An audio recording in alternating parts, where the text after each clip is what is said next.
biar cepat waktunya. Nah, di sini kalau hanya ceramah saja mungkin bosan terus ngantuk. Jadi sekarang saya mau memiliki permainan, namanya permainan snowball throwing ya. Jadi nanti akan ada musik diputar. Setelah itu setiap peserta, saya punya bola. Bola ini nanti akan dilempar, tapi bukan dilempar sih, diberikan ke Bapak Ibu guru, entah itu di depan, belakang, pokoknya jangan sampai diucapin sampai aku udah jawab, aku udah itu ini terus diucapin gitu, jangan seperti itu, oke? Tapi dilempar yang di kayak sing apik lah. Ya, itulah pokoknya. Nah, nanti kalau lagu itu berhenti, peserta itu yang memegang bolanya, sini sudah ada beberapa soal. Soalnya gak susah kok, gampang. Berdasarkan pengalaman Bapak Ibu semua lah. Nah, nanti silakan dibuka soalnya, nanti silakan dijawab sepengetahuan Bapak Ibu saja. Oke? Sudah jelas permainannya? Bisa dimulai? Nah, nanti minta tolong ya.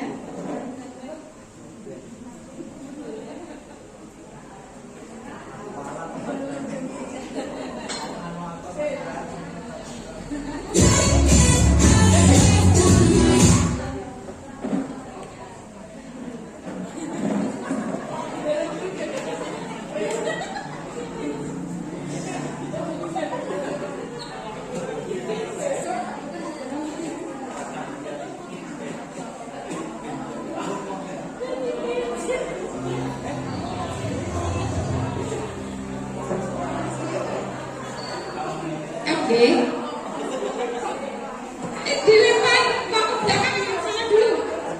Ini aja ya, belakang terus nanti ke sana ya.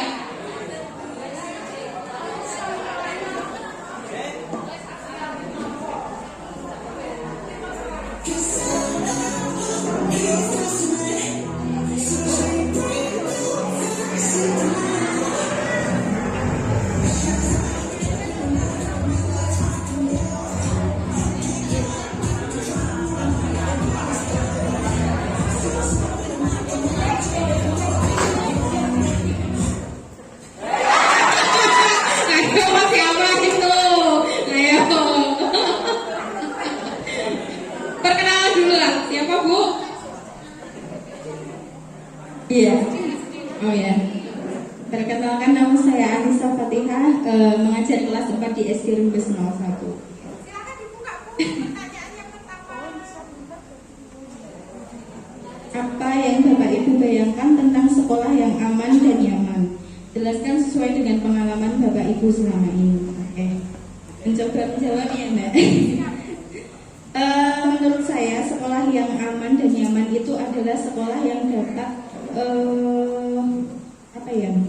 menciptakan lingkungan rasa nyaman, rasa aman kepada siswanya, juga mampu memberikan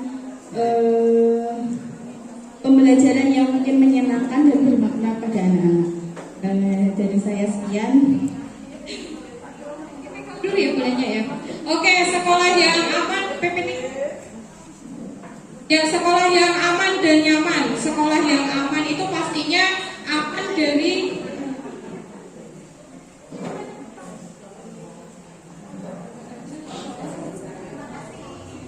sekolah yang aman itu pastinya juga aman dari tindak kekerasan, tindak bullying. Kalau sekolah yang nyaman pasti bersih lingkungan, bersih kelas, mungkin seperti itu, dan juga pembelajarannya juga mungkin menyenangkan buat anak-anak. Seperti itu. Nah, untuk mewujudkan sekolah aman dan nyaman, kita belajar tentang, ini kita akan belajar materi tentang pembelajaran sosial dan emosional dan kesadaran penuh atau mindfulness. Kalau mindfulness tadi sudah disampaikan oleh Bu Ana, dengan lagu-lagu dan nanti dengan puisi-puisi yang mungkin Bapak Ibu bisa karang ya. Terus next Bu, lanjut. Nanti masih berputar ya Bu, nanti minta tolong dari belakang. Hati nanti nah. Musiknya belum mulai.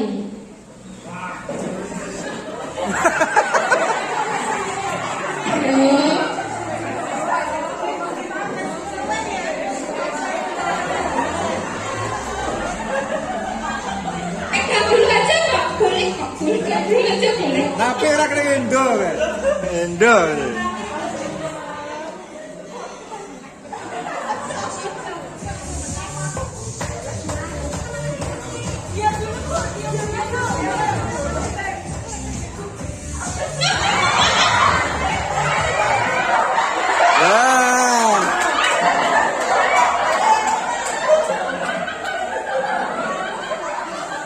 Oke, Bapak siapa ya ini ya?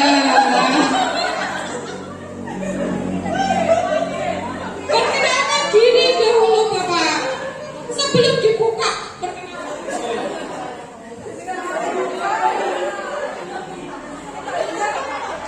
Assalamualaikum warahmatullahi wabarakatuh. Perkenalkan, nama saya Hanifat Kurohim. Saya mengajar di SD Sambil Joma 2 dengan guru mapel PAI. Hadiahnya dibuka. Bismillahirrahmanirrahim. Alhamdulillah dapat mobil Pak.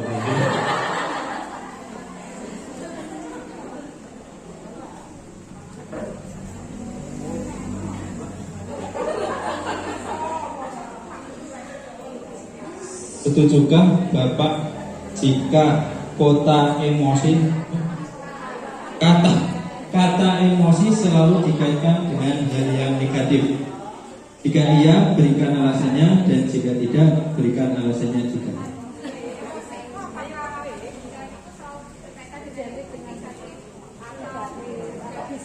Menurut saya, untuk dikaitkan dengan kata emosi itu tidak. Karena Mantap. emosi itu juga berkaitan dengan dirinya peserta didik masing-masing untuk menggali potensi dirinya untuk berkembang dan berpikir kritis. Mungkin cukup dulu.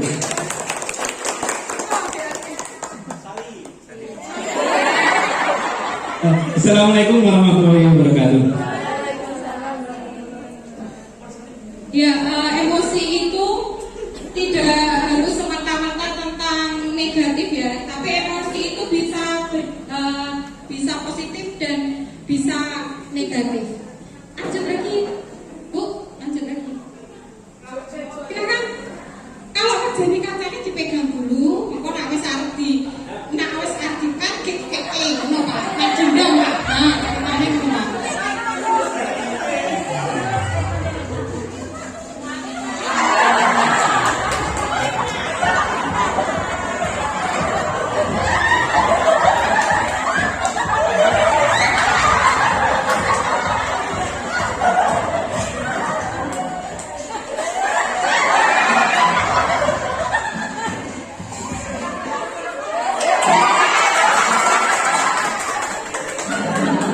Oke, kena tumbal berarti panjenengan iki. Ayam berarti Bu, kalian jenengan Bu. Ya, perkenalan dulu dong.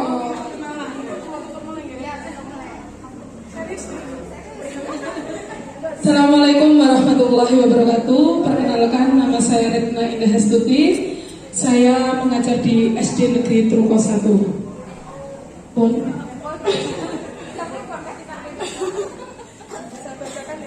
Nanti kalau saya tidak bisa menjawab, kita jawab sama-sama Ibu.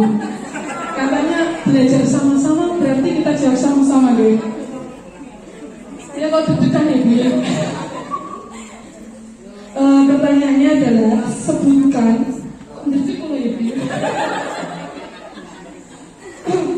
sebutkan apa saja yang termasuk di dalam emosi yang positif dan emosi yang negatif. Berikan contohnya. Menurut menurut saya itu emosi memang benar yang dijawab oleh Pak Halim tadi. Itu emosi memang terbagi menjadi dua, yaitu emosi negatif dan emosi positif. Kalau emosi positif negatif itu semuanya pasti sudah tahu. Itu pasti pikiran kita yang namanya emosi negatif itu marah, ngamuk, dan itu menimbulkan hal yang sangat berbahaya dan sesuatu yang tidak baik dengan orang lain ya Bu. Itu kalau emosi positif bagi saya itu emosi suatu keinginan greget seseorang untuk mencapai suatu hal. Begitu juga seorang anak, seorang murid itu kalau dia memiliki emosi itu sesuatu yang dia ingin capai itu mungkin bisa tercapai. Mungkin itu dari saya. Kalau ada yang lain silahkan. Terima kasih Bu Nanda. Ya, emosi itu ada dua dari tadi, emosi positif dan emosi negatif. Nah, emosi positif itu contohnya bisa dengan rasa bahagia, senang, bahagia, misalnya dapat hadiah seperti Bu siapa? Bu Ida ya, dapat hadiah itu kan bahagia, senang. Nah, kalau emosi yang negatif itu identik dengan rasa takut, sedih, marah, itu juga termasuk dalam emosi yang negatif. Lanjut Bu, ngasih ada pertanyaannya. Perhatian sekarang ya Bu. Oke siap. Musiknya sih.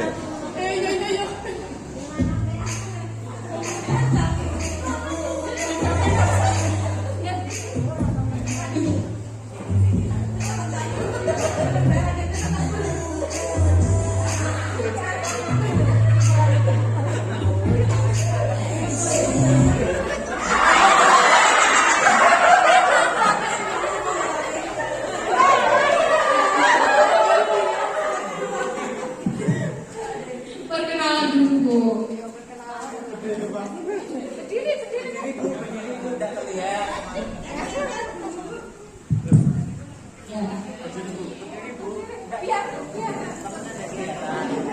Bergerak Bu, bergerak. Ya, perkenalkan nama saya Dian Nirmala dari SD Negeri Beringin 01. Bu lihat kamera Bu.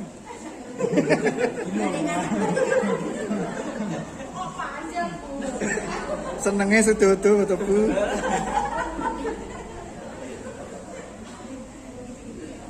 Apa yang Bapak atau Ibu ketahui tentang pembelajaran sosial dan emosional atau PSE? Jelaskan sesuai dengan pengalaman Bapak dan Ibu selama menjadi guru. Atau apa itu?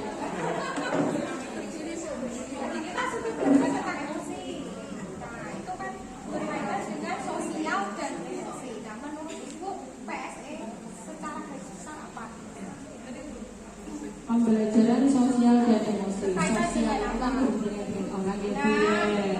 Emosional itu berarti dengan rasa yang ditimbulkan atau yang dirasakan oleh orang tersebut.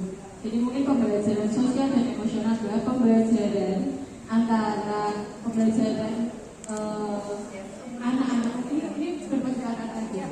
Ya, pembelajaran ini kan kita punya anak-anak banyak satu kelas dengan emosi yang masing-masing, dengan cara berekspresi yang masing-masing. Jadi mungkin untuk pembelajaran ini lebih ke menimbulkan atau memberikan anak kebebasan untuk mengapresiasikan atau mengekspresikan emosinya masing-masing, baik itu emosi yang negatif maupun positif. Seperti itu.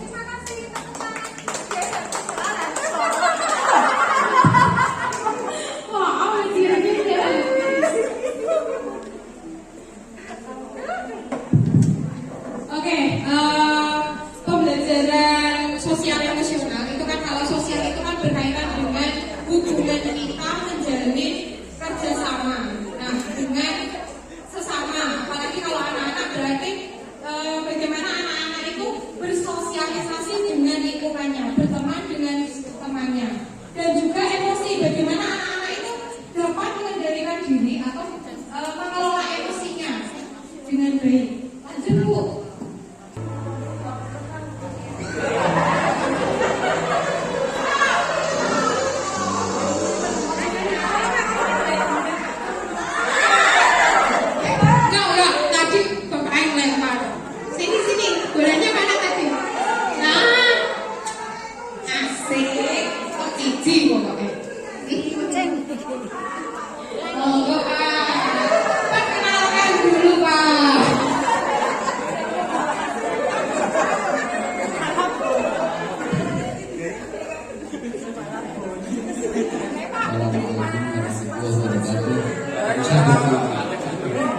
Perkenalkan, nama saya Mahmud. Dekat S7 kelas 1 dan 2. Oh, dibuka.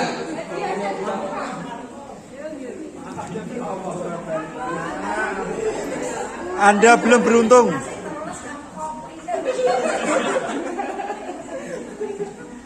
Dan saya bacakan, menurut Bapak atau Ibu, apa manfaat dari pembelajaran sosial dan emosional PSE, terutama manfaat untuk anak didik kita yang ada di sekolah.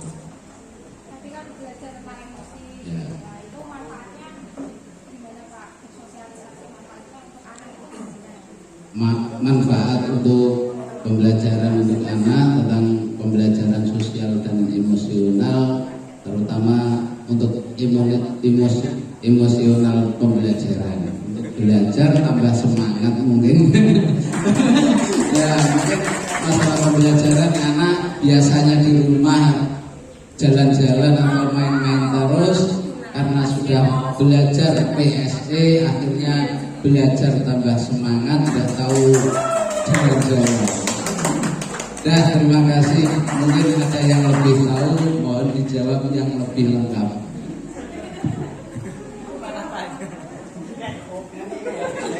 Terima kasih Bapak Mahmud. Sudah selesai, sudah pertanyaannya sudah selesai. Nah, jadi manfaat dari stres. Nah, sekarang itu kan banyak sekali mental anak-anak, terutama generasi muda sekarang itu banyak ya mahasiswa, terutama kemarin ada 2 mahasiswa bunuh diri karena mentalnya terganggu. Nah, kita belajar PSE ini adalah untuk meningkatkan bagaimana caranya kita mengelola emosi, mengelola mental anak itu supaya sehat ya. Jadi kayak bullying itu juga termasuk dalam salah satu kesehatan mental kita. Nah, makanya sebagai guru kita juga harus belajar tentang pengelolaan emosional ini. Ya, kesadaran sosial, keterampilan berrelasi, dan keputusan yang bertanggung jawab. Nah, kesadaran diri itu berupa tentang bagaimana anak itu memahami emosinya. Misalkan, nah ini mengintegrasi kejujuran, terus bisa mengetahui emosi dalam dirinya. Misalnya, saya lagi piknik, nah emosi apa yang dia dapatkan? Oh, bahagia. Kalau dibully kan pasti apa? Sedih, terus merasa terancam, kan bisa seperti itu. Nah, itu termasuk dalam kesadaran diri. Saya singkat dia karena dikit waktu. Nah, yang terakhir adalah manajemen diri. Bagaimana manajemen diri itu intinya adalah tentang bagaimana cara mengelola emosi.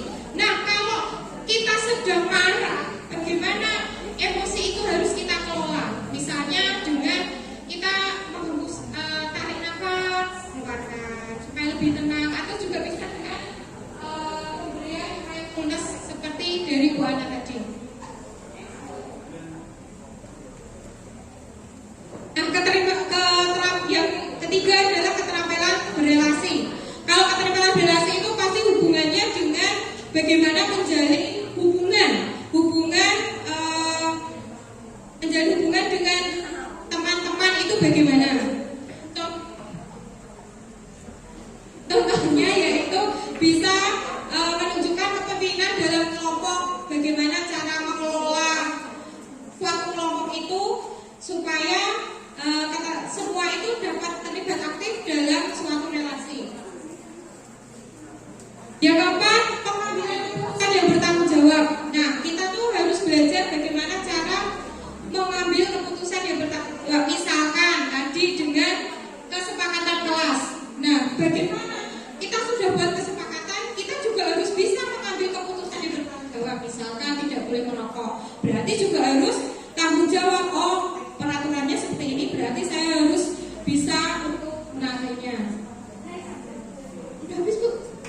Oh, sudah habis.